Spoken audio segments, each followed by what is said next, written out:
ആരാ? മനസ്സിലായില്ല. തൊഴിലാളി, മുതലാളിയാ? പിന്നെ താൻ ആരാ? എന്തിനാ ഇങ്ങോട്ട് വന്നിരിക്കുന്നത്? ഞാൻ രവിശങ്കർ. ഇവർക്ക് വേണ്ടി, ഈ തൊഴിലാളികൾക്ക് വേണ്ടി സംസാരിക്കണമെന്ന് പറഞ്ഞു, അതുകൊണ്ട് വന്നു. അതിന് തന്റെ കയ്യിൽ എന്ത് കോപ്പാണുള്ളത്? ഒരു 10 ദിവസത്തേക്ക് താൻ തൊഴിലാളികളുടെ കൂടെ ജോലി ചെയ്യണോ? അങ്ങനെ തൊഴിലാളികളുടെ പ്രശ്നങ്ങൾ മനസ്സിലാക്ക്.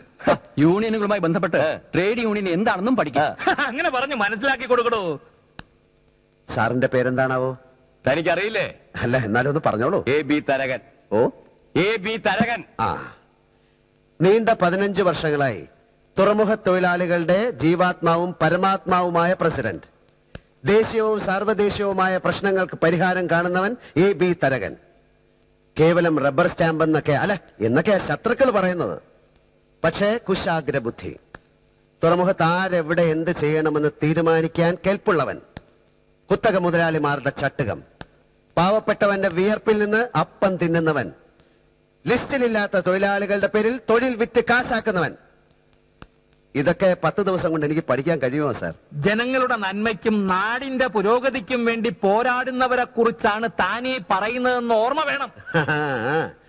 ഈ നാടിന്റെ ഗതിയും നേതാക്കന്മാരുടെ ഗുണവും അറിയാൻ വേറെങ്ങും പോണ്ട സാർ. മുഷിഞ്ഞു നാറി അക്കങ്ങൾ പോലും തിരിച്ചറിയാൻ കഴിയാത്ത നമ്മുടെ 2 രൂപ നോട്ടും 5 രൂപ നോട്ടും കണ്ടാ മതി. 500 രൂപ നോട്ടിന്റെയും 1000 രൂപ നോട്ടിന്റെയും കെട്ടുകൾ മാത്രം കൈകാര്യം ചെയ്യുന്ന നിങ്ങൾക്ക് ഇതൊക്കെ ഒരു പുതുമയായിരിക്കും. പിന്നെ തുറമുഖത്തെ കുറിച്ച്, വിദേശ കപ്പലുകളിൽ നിന്ന് വാടകയും പൈലറ്റ് ഫീസും മറ്റും ഡോളർ ഇനത്തിൽ ഈടാക്കണമെന്നാണ് 91 ഡിസംബറിൽ കേന്ദ്ര സർക്കാർ ഉത്തരവിട്ടിരുന്നത്.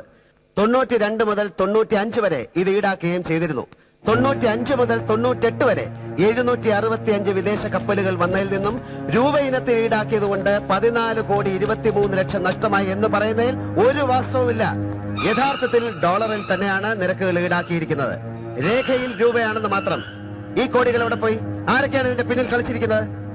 എനിക്കിതിൽ ഒരു പങ്കുമില്ല. ഞാനിവിടെ ചെയർമാനായി ചാർജ് എടുത്തിട്ട് 2 മാസം പോലും ആയില്ല. അതോർത്ത് വിഷമിക്കേണ്ട സാർ, അവസരങ്ങൾ ഇനിയും ഉണ്ടല്ലോ. ഇതൊക്കെ അന്വേഷിക്കാൻ നീ ആരാ? രാജ്യത്തോട് കൂറുള്ള ഏതൊരു പൗരനും ഇതൊക്കെ അന്വേഷിക്കാനുള്ള അവകാശവും സ്വാതന്ത്ര്യവും ഒക്കെ ഉണ്ട് സാർ. വാക്കുകൊണ്ടല്ല, പ്രവൃത്തിയിൽ കൂടെ വേണം കൂറ് കാണിക്കാൻ.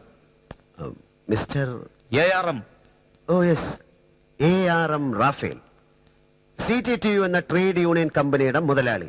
നീന്തി കുളിക്കാൻ ചന്ദനത്തൈലം കമത്തിയ നീന്തൽക്കുളം, സഞ്ചരിക്കാൻ 5 ലക്ഷം മുതൽ 40 ലക്ഷം വരെ വിലയുള്ള കാറുകൾ, ലോറികൾ, മോട്ടോർ സൈക്കിളുകൾ. ട്രാൻസ്ഫർ ക്രെയിനുകളുടെ നിരക്ക് വർദ്ധിപ്പിക്കാതിരിക്കാൻ എന്തു കൊടുത്തു ഇയാൾ? തുറമുഖത്തിന് നഷ്ടം 2,56,00,000 രൂപ. വൈദ്യുതി താരിഫ് പുതുക്കാത്തത് മൂലം 34,98,000 രൂപ. ബർത്ത് വാടക നിശ്ചയിച്ചതിലെ പിഴവ് കാരണം 28,13,000 രൂപ. ബ്യൂറോക്രാറ്റുകളും ഭരണാധിപന്മാരും തൊഴിലാളി നേതാക്കളും ചേർന്ന മാഫിയ കോടിക്കണക്കിന് രൂപയാണ് കൊള്ളയടിച്ചിരിക്കുന്നത്. ഒരു ദിവസം 25-നും 30-നും ഇടയ്ക്ക് കപ്പലുകൾ വന്നിരുന്ന ഈ തുറമുഖത്ത് ഇന്ന് 1-2 വന്നെങ്കിലായി. സ്റ്റുവാർഡുമാരുടെയും കങ്കാണിമാരുടെയും വീട്ടുപടിക്കൽ വെളുപ്പാങ്കാലം മുതൽ കാത്തുനിന്ന് മടി നിറയെ കാശുമായി തിരിച്ചു പോയിരുന്ന തൊഴിലാളികൾ ഒരു ദിവസത്തെ വേലയ്ക്കും കൂലിക്കുമായി യൂണിയൻ ഓഫീസുകളുടെ മുന്നിൽ കാവൽ കിടക്കുകയാണിപ്പോൾ. നിങ്ങൾ കൊടുത്ത വാഗ്ദാനങ്ങൾ അപ്പാടെ വിശ്വസിച്ച ഇവർ ഇന്ന് ജീവിതത്തിന്റെയും മരണത്തിന്റെയും ഇടയിലാണ്. തനിക്കിപ്പോ എന്താ വേണ്ടത്? നീതി. കഷ്ടപ്പെടുന്ന തൊഴിലാളി വർഗം അർഹിക്കുന്ന നീതി. ഇവർ പണിയെടുക്കാൻ തയ്യാറാണ്. പക്ഷെ അടിച്ചേൽപ്പിക്കപ്പെട്ട അതിരിന്റെ ഇരുവശത്തുമായി ഇനി ഒരിക്കലും അവർ അണിനിരക്കില്ല.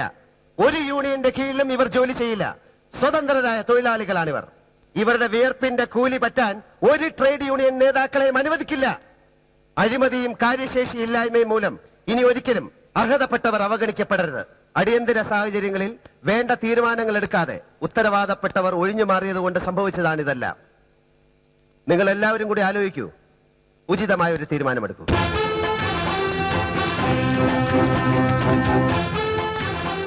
പുറത്തുനിന്ന് തൊഴിലാളികൾ എന്ന പേരിൽ ഗുണ്ടകളെ ഇറക്കി എന്തെങ്കിലുമൊക്കെ കാണിച്ചു കളയാമെന്ന് വല്ല അബദ്ധ ധാരണയുണ്ടെങ്കിൽ അനുവദിക്കില്ല ഞാൻ.